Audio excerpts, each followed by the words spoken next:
대한민국의 심장, 화려한 마철로와 끝없는 차량의 행렬이 이어지는 곳, 지금 우리가 보고 있는 강남의 모습입니다. 하지만 불과 60년 전 이곳이 장화를 신지 않고는 걸어 다닐 수조차 없던 거대한 늪지대와 논밭이었다는 사실을 여러분은 상상하실 수 있나요? 오늘날 세계적인 도시로 손꼽히는 강남의 성공 신화 뒤에는 당시로서는 무모해 보였던 국가적 결단과 운명을 건 정책적 선택들이 숨겨져 있습니다. 부동산 정책의 과거를 복귀하며 미래의 힌트를 찾는 시간. 부동산 정책, 그때 그 선택. 오늘은 그 위대한 서막인 강남 개발의 신호탄, 제3한강교와 영동지구의 탄생 비화를 깊이 있게 들여다보겠습니다. 1960년대 초반의 서울을 떠올려 보십시오. 당시 서울은 지금과는 전혀 다른 모습이었습니다. 인구는 걷잡을 수 없이 불어났지만 모든 도시 기능은 종로와 중구, 그리고 서대문을 중심으로 한 강북 지역에만 빽빽하게 밀집되어 있었죠. 당시 서울 시민들에게 강을 건너 남쪽으로 간다는 것은 곧 서울을 떠나 시골로 향한다는 의미와 같았습니다. 지금의 압구정은 고요한 갈대밭이 우거진 한적한 나루터였고 서초와 역삼은 소들이 밭을 갉던 전형적인 농촌 마을이었습니다. 비만 오면 한강물이 넘쳐 주변은 거대한 진흙탕으로 변하기 일쑤였고 밤이 되면 칠흑 같은 어둠만이 내려앉던 소외된 땅. 그곳이 바로 우리가 아는 강남의 원형이었습니다. 당시 이 지역은 이름조차 제대로 갖지 못했습니다. 그저 영등포의 동쪽에 있다는 뜻에서 영동이라 불렸을 뿐입니다. 사람들은 이곳을 서울의 일부라기보다는 도심의 혼잡을 피해 잠시 머무는 변두리로 인식했습니다. 하지만 폭발적으로 늘어나는 서울의 인구를 감당하기에 강북의 땅은 이미 한계에 다다라 있었습니다. 주택난은 심화되었고 교통은 마비되었으며 도시 전체가 질식할 것 같은 압박을 받고 있었죠. 정부는 결단이 필요했습니다. 과포화된 서울의 기능을 분산시키고 새로운 시대의 비전을 담아낼 거대한 도화지가 절실했던 것입니다. 그리고 그 시선은 자연스럽게 한강 남쪽의 광활한 평야, 영동지구로 향하게 됩니다. 하지만 단순히 땅이 있다고 해서 개발이 시작되는 것은 아니었습니다. 사람들의 발길을 이끌 명분이 필요했고 무엇보다 강북과 강남을 잇는 단단한 연결고리가 우선되어야 했습니다. 당시만 해도 한강을 건널 수 있는 방법은 극히 제한적이었습니다. 한강대교와 광진교 정도가 전부였던 시절, 강남은 물리적으로나 심리적으로 너무나 먼 곳이었으니까요. 이 거대한 장벽을 허물고 논밭뿐인 땅에 생명력을 불어넣기 위해 정부는 누구도 예상치 못한 파격적인 카드를 꺼내듭니다. 그것은 바로 서울의 지도를 통째로 바꿀 거대한 다리, 제3한강교의 건설이었습니다. 이 다리가 놓이기 전까지 사람들은 누구도 강남의 미래를 확신하지 않았습니다. 누가 그 멀고 질척이는 땅에 살러 가겠느냐는 회의론이 지배적이었죠. 그러나 이 정책적 선택은 단순한 건설 사업이 아니었습니다. 그것은 대한민국 현대사에서 가장 드라마틱한 공간의 이동을 알리는 신호탄이었으며 자산 가치의 지각 변동을 예고하는 전주곡이었습니다. 도대체 무엇이 평범한 농촌 마을을 대한민국 부의 상징으로 변모시킨 것일까요? 그 거대한 변화의 소용돌이 속으로 조금 더 깊이 들어가 보겠습니다. 1966년의 어느 날 제3한강교의 첫 삽이 떼이던 그 순간으로 말입니다. 당시의 결정권자들은 알고 있었습니다. 길을 닦고 다리를 놓는 행위가 단순히 통행의 편의를 넘어 한 국가의 부의 지도를 재편하게 될 것이라는 사실을 말이죠. 이제부터 들려드릴 이야기는 단순한 개발사가 아닙니다. 정책이 어떻게 인간의 욕망을 움직이고 그 욕망이 어떻게 거대한 도시를 창조했는지를 추적하는 기록입니다. 논밭이었던 강남이 서울의 중심이 된 그 필연적인 배경, 그 첫 번째 페이지를 지금 넘겨봅니다. 1966년 1월 19일 한강 북단의 한남동 나루터 일대는 매서운 겨울바람에도 불구하고 묘한 긴장감과 열기로 가득 차 있었습니다. 정부 주요 인사들이 참석한 가운데 거행된 제3한강교의 착공식. 지금의 한남대교라 불리는 이 다리의 시작은 사실 당시 서울 시민들에게는 그리 반가운 소식만은 아니었습니다. 배 타고 건너기도 힘든 저 허허벌판에 왜 세금으로 다리를 놓느냐는 비아냥이 곳곳에서 터져 나왔기 때문이죠. 하지만 이 다리는 단순히 강을 건너기 위한 도구가 아니었습니다. 그것은 대한민국 현대사의 지형을 바꿀 거대한 프로젝트, 즉 경부고속도로라는 거대한 동맥과 서울이라는 심장을 잇는 핵심 연결부였습니다. 당시 서울의 별명이 무엇이었는지 기억하시나요? 바로 불도저였습니다. 김현옥 서울시장은 부임하자마자 서울의 지도를 새롭게 그리겠다는 야심찬 계획을 세웠고 그 실행의 첫 단추가 바로 제3한강교였습니다. 이 다리는 강북의 인구 과밀을 해소하기 위한 탈출구이자 동시에 한반도의 남북을 잇는 대동맥의 시발점이어야 했습니다. 하지만 건설 과정은 순탄치 않았습니다. 지금처럼 중장비가 발달하지 않았던 시절, 거센 한강의 물살을 견디며 교각을 세우는 일은 사투에 가까웠습니다. 공사비 조달 또한 큰 숙제였죠. 정부는 이 다리의 완공을 위해 당시로서는 파격적인 예산 집행을 강행했고 그 이면에는 강남이라는 잠든 땅을 깨워야만 한다는 절박한 정책적 의지가 깔려 있었습니다. 제3한강교의 설계 당시 재밌는 비화가 하나 있습니다. 원래 계획보다 다리의 폭이 훨씬 넓게 설계되었다는 점입니다. 당시 교통량으로는 왕복 4차선으로도 충분하다는 의견이 지배적이었지만 정부는 훗날 이 다리가 감당해야 할 엄청난 부하를 예견이라도 한 듯 왕복 6차선이라는 전례 없는 규모를 밀어붙였습니다. 하지만 다리 하나가 놓인다고 해서 수백 년간 이어온 강북 중심의 생활권이 단번에 옮겨갈 수는 없었습니다. 사람들은 여전히 의심했습니다. 다리를 건너면 나타나는 끝없는 논밭과 배나무 과수원을 보며 과연 이곳에 번듯한 도시가 들어설 수 있을지 회의적이었죠. 실제로 제3한강교가 개통된 직후에도 한동안은 다리를 건너는 차보다 지나가는 소달구지가 더 많았다는 웃지 못할 기록도 남아 있습니다. 그러나 정부의 생각은 달랐습니다. 다리는 이미 놓였고 이제 그 길의 끝에 무엇을 채워 넣을지가 관건이었습니다.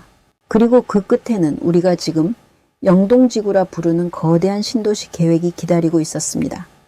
이 무모해 보였던 다리 건설은 훗날 영동지구 개발의 1등 공신이라는 평가를 받게 됩니다. 만약 그때 제3한강교가 지금과 같은 모습으로 완공되지 않았다면 경부고속도로의 끝은 아마도 지금과는 전혀 다른 곳을 향했을 것이고 강남의 발전 속도 또한 수십 년은 지체되었을지도 모릅니다.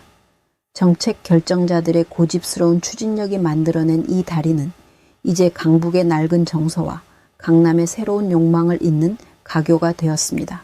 그런데 여러분, 이 대대적인 다리 건설과 강남 개발의 이면에 우리가 간과하고 있는 또 다른 결정적인 이유가 있었다는 사실을 알고 계십니까? 단순히 인구 분산과 경제 발전만을 위한 선택이었다면 그렇게까지 서둘러 영동지구를 밀어붙일 필요는 없었을지도 모릅니다. 제3한강교의 착공과 영동지구의 탄생, 그 깊숙한 내면에는 당시 한반도를 둘러싼 서슬, 퍼런 안보 위기와 생존을 위한 처절한 계산이 숨어 있었습니다. 평화로운 논밭이 갑자기 국가 전략의 핵심지로 떠오르게 된 그 충격적인 배경, 그 이야기는 다음 장에서 계속됩니다. 오늘날 우리가 누리는 강남의 화려함 이면에는 사실 아주 차갑고도 절박한 생존의 논리가 숨어 있었습니다. 많은 분이 강남 개발을 단순히 경제 발전이나 도시 확장의 결과로만 알고 계시지만 사실 이 거대한 프로젝트를 가속화시킨 결정적인 방점은 바로 국가 안보였습니다.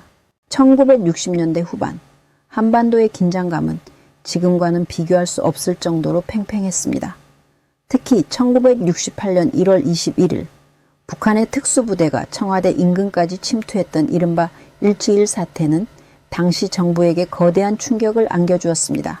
수도 서울의 모든 기능이 휴전선에서 불과 수십 킬로미터 떨어진 강북에 밀집되어 있다는 사실이 국가 전체의 치명적인 약점으로 부각된 것이죠. 당시 서울의 인구는 이미 400만 명을 넘어선 상태였습니다. 만약 다시 한번 전쟁의 포화가 쏟아진다면 한강 이북에 갇힌 수백만 시민과 국가의 주요 기관들은 속수무책으로 고립될 위기였습니다. 한강 다리들이 끊어질 경우에 참혹한 시나리오는 이미 6.25 전쟁을 통해 뼈 아프게 경험한 바 있었죠. 정부는 결단해야 했습니다. 적의 장사 정포 사정권에서 조금이라도 더 멀어질 수 있는 곳, 그리고 넓은 한강을 천연의 방어선으로 삼아 국가의 핵심 기능을 보존할 수 있는 전략적 배후지가 필요했습니다. 그 최적의 장소로 선택된 곳이 바로 한강 남쪽의 광활한 영동지구였습니다. 이때부터 강남 개발은 단순한 주택 공급 차원을 넘어 수도 사수와 인구 분산이라는 지엄한 국정 과제가 되었습니다. 정부는 강북의 팽창을 억제하기 위해 강력한 규제를 도입하는 동시에 강남을 유사시 대피처이자 새로운 삶의 터전으로 홍보하기 시작했습니다. 하지만 사람들의 마음은 쉽게 움직이지 않았습니다. 안보 위협은 피부로 느껴졌지만 인프라도 없는 낯선 땅으로 삶의 터전을 옮기는 것은 또 다른 공포였기 때문입니다.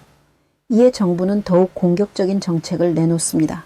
강북에 있던 주요 공공기관과 시청 분소 등을 강남으로 이전하겠다는 계획을 발표하며 강남이 더 이상 변두리가 아닌 제2의 서울임을 공표한 것입니다. 흥미로운 점은 당시 강남의 도로망이 유독 넓고 직선으로 뻗어있게 설계된 이유 중 하나도 안보와 관련이 있다는 사실입니다.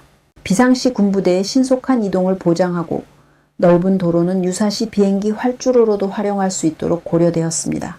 우리가 지금 매일 지나는 강남의 널찍한 대로들에는 이처럼 전쟁의 위협으로부터 시민을 보호하고 국가 기능을 유지하려 했던 처절한 전략적 계산이 녹아있는 셈입니다. 결국 강남은 안보라는 이름의 엔진을 달고 유례없는 속도로 개발되기 시작했습니다. 국가의 생존이 걸린 문제였기에 예산과 인력은 영동지구로 집중될 수밖에 없었습니다. 하지만 아무리 안보가 중요하고 도로가 넓게 닦였다 한들 사람들은 여전히 의문을 던졌습니다. 그저 넓기만 한 이 벌판에 어떻게 도시의 생기를 불어넣을 것인가? 정부는 이제 안보라는 명분을 넘어 사람들의 욕망을 자극할 정교한 밑그림을 그려야 했습니다. 아무것도 그려지지 않은 거대한 도화지, 영동지구. 정부는 이곳을 단순한 주거지가 아닌 대한민국에서 단 한 번도 시도된 적은 없는 완벽한 계획도시로 만들고자 했습니다. 오늘날 강남의 상징이 된 바둑판식 도로와 효율적인 공간 배치는 과연 누구의 머릿속에서 나온 것일까요? 그리고 그 설계도 안에는 어떤 야심찬 비밀이 숨겨져 있었을까요? 대한민국 도시 설계의 정점이자 현대적 강남의 골격이 완성되는 과정, 그 흥미로운 설계도를 다음 장에서 펼쳐보겠습니다. 1970년대가 밝아오며 영동지구는 비로소 단순한 대피처를 넘어 대한민국 최초의 대규모 계획도시라는 구체적인 옷을 입기 시작합니다. 정부가 발표한 영동 1, 2지구 토지 구획 정리 사업은 그 규모만으로도 압도적이었습니다. 무려 900만 평에 달하는 광활한 대지에 현대적인 도시의 골격을 세우는 작업.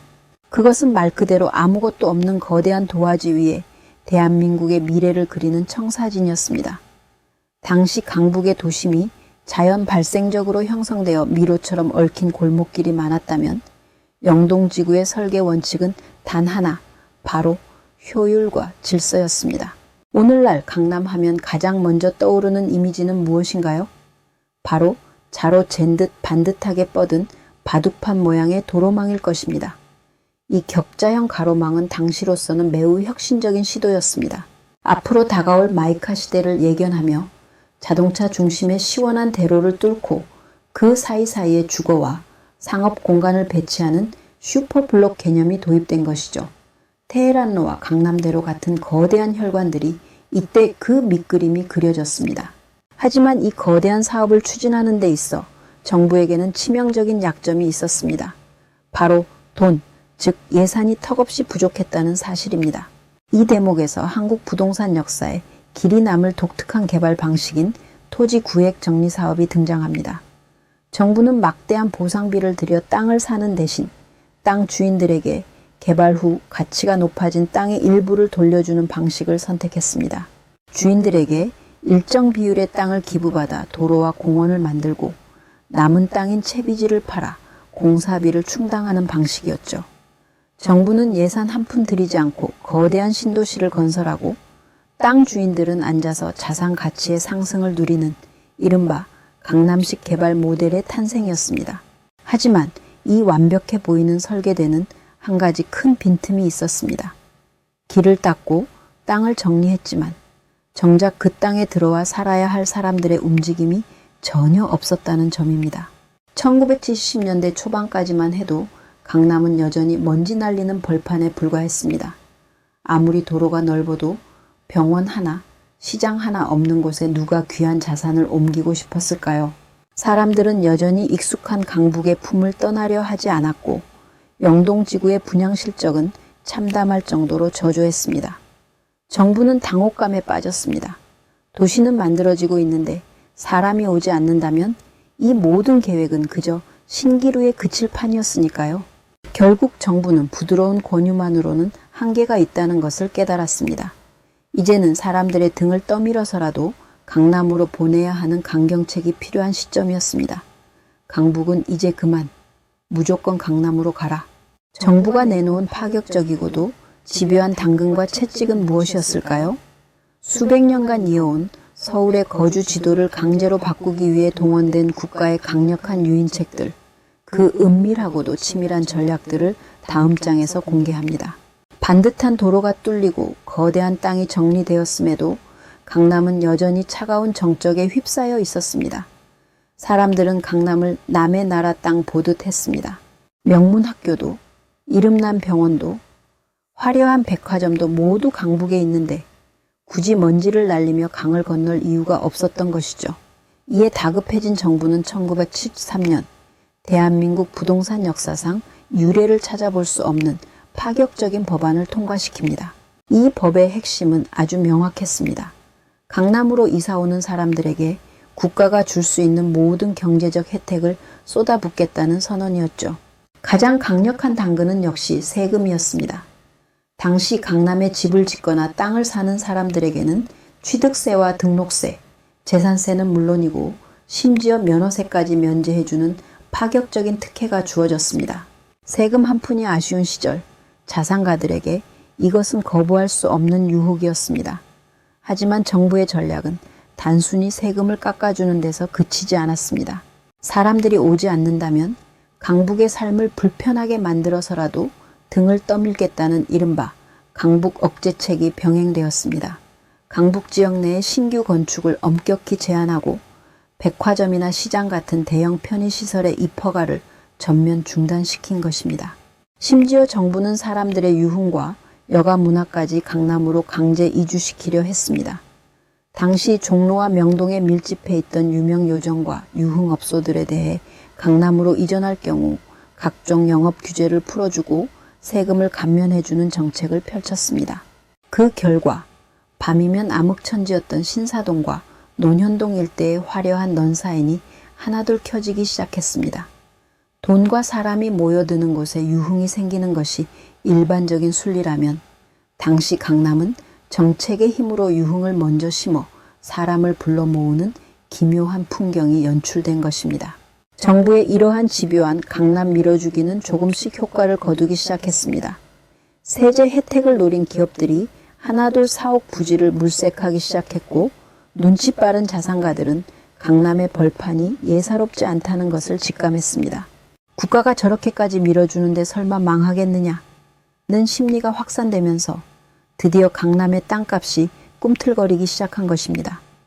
평당 몇백 원 하던 논밭이 불과 몇 년 사이에 수십 배로 뛰어오르는 기적이 현실로 나타나고 있었습니다.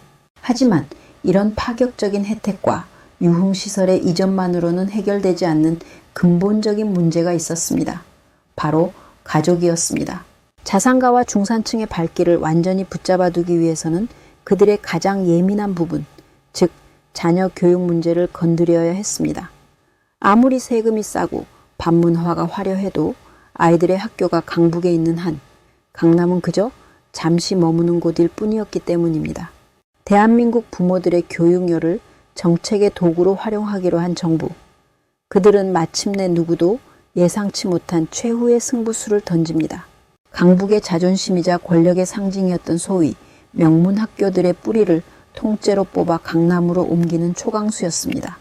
강남을 대한민국 최고의 학군으로 탈바꿈시킨 이 신의 한 수는 과연 어떻게 실행되었을까요?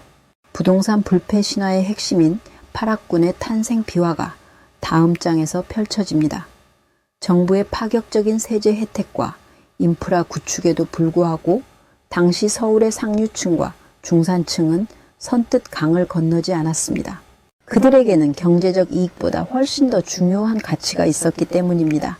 바로 자녀의 교육이었습니다.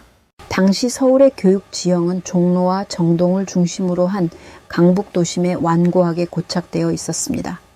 경기고, 서울고, 경복고 등 이름만으로도 권위를 가졌던 명문 고등학교들은 모두 강북에 있었고, 이 학교들에 다니는 자녀를 둔 부모들에게 강남은 교육의 불모지나 다름없었습니다. 아이의 미래를 포기하고 논밭으로 갈 수는 없다는 부모들의 저항은 강남 개발의 가장 큰 걸림돌이었습니다. 여기서 정부는 대한민국 역사상 가장 과감하고도 논쟁적인 정책을 실행해 옮깁니다. 단순히 학교를 새로 짓는 것이 아니라 강북에 뿌리 내린 10수 명문 중고등학교를 통째로 강남으로 강제 이전시키는 결단을 내린 것입니다. 1976년 강북의 자존심이라 불리던 경기고등학교가 삼성동으로 자리를 옮긴 것을 시작으로 휘문고, 서울고, 정신여고 등 쟁쟁한 명문 학교들이 줄줄이 강남행 열차에 올랐습니다. 수십 년, 수백 년의 전통을 지닌 학교들이 하루아침에 교문을 옮기는 광경은 당시 시민들에게 엄청난 충격을 안겨주었습니다. 이전의 명분은 학교 시설의 현대화와 도심 인구 분산이었지만 그 내면에는 강남의 거주 안정성을 확보하려는 치밀한 계산이 깔려 있었습니다. 특히 1980년대에 들어서면서 도입된 거주지 중심 학교 배정 제도, 즉 학군제가 결정적인 역할을 했습니다. 특정 지역에 살아야만 그 지역의 학교에 입학할 수 있게 되자 자녀를 명문 학교에 보내려는 부모들의 욕망이 강남으로 폭발하기 시작했습니다. 이것이 바로 오늘날 대한민국 부동산 시장의 절대적인 키워드이자 부의 상징이 된 강남 파락군의 시작이었습니다. 파락군의 형성은 강남의 인구 구성을 완전히 바꿔놓았습니다. 단순히 세금 혜택을 쫓던 투자자가 아니라 자녀 교육을 위해 실제 거주를 희망하는 고학력 중산층이 대거 유입되면서 강남은 비로소 도시다운 활력을 갖게 되었습니다. 교육열이 높은 가정이 모이자 학원가가 형성되었고 교육 인프라가 좋아지자 집값이 오르는 선순환 구조가 만들어졌습니다. 이제 사람들에게 강남은 살기 불편한 변두리가 아니라 내 자녀를 위해 반드시 입성해야 할 기회의 땅으로 인식되기 시작했습니다. 교육이라는 가장 강력한 사회적 동력이 부동산 가치와 결합하는 순간 강남은 그 어떤 불황에도 흔들리지 않는 난공불락의 요새가 되었습니다. 당시 정책 결정자들은 교육을 도구로 삼아 도시의 성장을 이끌어냈지만 동시에 이 선택은 한국, 사회에 깊은 그림자를 남기기도 했습니다. 학군에 따른 부동산 가격의 양극화, 그리고 입시 지옥이라 불리는 과도한 경쟁의 서막이 여기서 열렸기 때문입니다. 이제 강남은 땅이 정리되고 학교가 들어서며 완벽한 배경을 갖추었습니다. 하지만 무대 위에 올라온 주인공들이 살 집의 형태가 문제였습니다. 수만 명의 인구를 한꺼번에 수용하면서도 중산층의 품격을 만족시킬 수 있는 새로운 주거 모델이 필요했습니다. 그때 등장한 것이 바로 대한민국 주거 문화를 송두리째 바꾼 대단지 아파트의 개념이었습니다. 논밭 위에 세워진 거대한 콘크리트 숲, 그 현대적 주거 혁명의 현장인 반포와 압구정의 이야기를 이어가겠습니다. 길이 닦이고 명문 학교들이 옮겨오며 강남의 밑그림은 완성되었지만 그 넓은 땅을 무엇으로 채울 것인가라는 마지막 숙제가 남아 있었습니다. 당시 한국인들에게 집이란 마당이 있고 장독대가 놓인 단독주택이 전부였습니다. 하지만 폭발적으로 밀려드는 인구를 감당하기에 단독주택은 너무나 비효율적이었죠. 이때 정부가 내놓은 해답은 당시로서는 지극히 생소했던 주거 형태, 바로 아파트였습니다. 논밭뿐이던 강남에 거대한 콘크리트 숲이 들어서기 시작한 것은 대한민국 주거 문화의 패러다임을 통째로 뒤흔든 일대 사건이었습니다. 그 혁명의 발원지는 반포였습니다. 1970년대 초반 강남 개발의 마중물 역할을 했던 반포 주공 아파트는 당시로서는 상상도 할 수 없었던 대규모 단지로 조성되었습니다. 수천 가구가 똑같은 모양의 건물에 모여 살며 중앙 난방 시스템과 수세식 화장실을 공유하는 풍경은 편리함을 갈망하던 중산층에게 신선한 충격으로 다가왔습니다. 아파트는 더 이상 땅이 좁아 어쩔 수 없이 사는 곳이 아니었습니다. 세련된 도시인의 삶이자 신분을 증명하는 새로운 상징이 되어갔습니다. 정부는 아파트 건설을 독려하기 위해 민간 건설사들에게 파격적인 조건으로 택지를 공급했고 이는 곧 건설 붐으로 이어졌습니다. 그리고 그 정점에 바로 압구정 현대아파트가 있었습니다. 1970년대 중반 한강변의 공유수면을 매립해 세워진 이 거대한 단지는 대한민국 부동산 역사에 프리미엄이라는 단어를 처음으로 각인시켰습니다. 현대아파트의 분양 소식에 돈 보따리를 든 사람들이 줄을 섰고 당첨만 되면 수천만 원의 웃돈이 붙는다는 소문이 퍼지며 투기라는 개념이 사회 문제로 대두되기도 했습니다. 압구정은 단순히 사는 곳을 넘어 대한민국에서 가장 성공한 사람들이 모여 사는 그들만의 성이 되었습니다. 이곳에서 형성된 커뮤니티와 자산 가치는 강남 불패 신화의 견고한 뿌리가 되었습니다. 정부의 정책 또한 아파트 선호를 부채질했습니다. 아파트를 분양받는 것이 중산층으로 진입하는 가장 빠른 사다리가 되도록 제도를 설계했기 때문입니다. 주택 청약 제도가 도입되고 아파트 분양가가 통제되면서 당첨만 되면 막대한 시세 차익을 거둘 수 있는 로또 아파트의 원형이 이때 만들어졌습니다. 사람들은 이제 집을 단순히 거주하는 공간이 아니라 내 자산을 불려주는 가장 확실한 투자 상품으로 인식하기 시작했습니다. 강남의 아파트는 대한민국에서 가장 안전하고 수익성 높은 화폐와 같은 존재가 되어간 것입니다. 논밭 위로 수직의 빌딩들이 솟아오르고 밤이면 수만 개의 창문에서 불빛이 쏟아져 나오는 풍경. 불과 10년 만에 강남은 전 세계 도시 역사에서 유례를 찾기 힘든 초고속 성장을 이뤄냈습니다. 하지만 이러한 화려한 성공 뒤에는 우리가 외면해온 그늘도 함께 자라나고 있었습니다. 정책이 만들어낸 거대한 자산 가치의 폭등은 계층 간의 간극을 벌려놓았고 강남은 점차 누구에게나 열린 공간이 아닌 선택받은 소수만이 누릴 수 있는 특별한 섬이 되어갔습니다. 이제 우리는 강남 개발이라는 거대한 드라마의 마지막 장에 와 있습니다. 50년 전에 그 무모했던 정책적 선택들은 오늘날 우리에게 무엇을 남겼을까요? 그리고 강남이라는 공간은 앞으로 우리 사회에서 어떤 의미로 남게 될까요? 논밭에서 시작해 대한민국의 심장이 된 강남, 그 반세기의 기록을 마무리하며 우리가 마주해야 할 질문들을 정리해 보겠습니다. 강남 개발의 마침표이자 새로운 시작의 이야기, 마지막 장에서 이어집니다. 제3한강교의 첫 삽을 떴던 1966년으로부터 어느덧 반세기가 훌쩍 넘는 시간이 흐른 지금 우리는 강남이라는 거대한 욕망의 결정체 위에 서 있습니다. 장화 없이는 걸어 다닐 수 없던 척박한 논밭이 대한민국의 정치, 경제, 교육, 문화의 정점이 된 이 서사는 전 세계 도시 개발사에서도 유례를 찾기 힘든 기적과 같은 일입니다. 하지만 이 화려한 천지개벽의 이면에는 당시의 정책적 결단이 남긴 선명한 빛과 그림자가 공존하고 있습니다. 오늘날 우리가 겪고 있는 부동산 시장의 수많은 현상과 문제들은 사실 50년 전 영동지구의 텅 빈 도화지 위에 그려졌던 그 설계도에서부터 이미 예견된 것일지도 모릅니다. 강남 개발은 국가 안보라는 절박한 생존 전략에서 시작해 교육이라는 국민적 열망을 동력 삼아 아파트라는 현대적 거주 양식으로 완성되었습니다.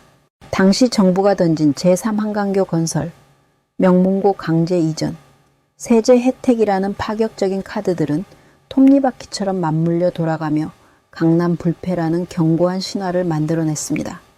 정책이 시장을 어떻게 창조하고 그 시장이 다시 어떻게 국민의 가치관을 재편하는지를 우리는 강남의 역사를 통해 목격했습니다.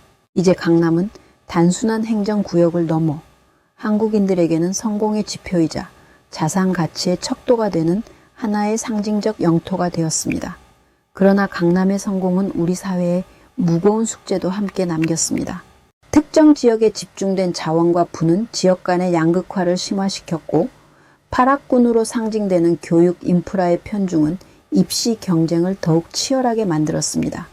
무엇보다 강남 아파트는 결코 떨어지지 않는다는 믿음은 대한민국 특유의 자산 형성 구조를 고착화시켰으며 이는 오늘날 주거복지와 자산 불평등이라는 거대한 사회적 갈등의 시발점이 되기도 했습니다. 50년 전 인구 분산을 위해 시작된 정책적 선택이 역설적으로 모든 이가 입성을 갈망하는 거대한 블랙홀을 만들어낸 셈입니다. 우리는 지금 다시 한번 중요한 선택의 기로에 서 있습니다. 수도권 집중화와 지방 소멸의 위기 속에서 과거 강남 개발이 보여주었던 강력한 정책적 추진력은 우리에게 시사하는 바가 큽니다. 정책은 단순히 건물을 올리는 작업이 아니라 사람의 마음과 돈의 흐름을 움직이는 설계여야 한다는 사실입니다.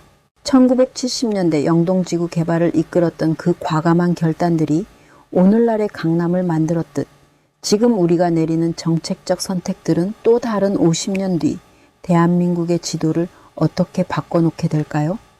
강남은 더 이상 확장될 땅이 없는 완성된 도시처럼 보이지만 그 안의 욕망과 가치는 끊임없이 재구성되고 있습니다. 부동산 정책, 그때 그 선택은 단순히 과거의 기록을 들추는 것에 그치지 않습니다. 과거의 정책이 오늘날 우리의 삶에 어떤 영향을 미치고 있는지를 성찰함으로써 더 나은 미래를 설계할 지혜를 찾고자 함입니다.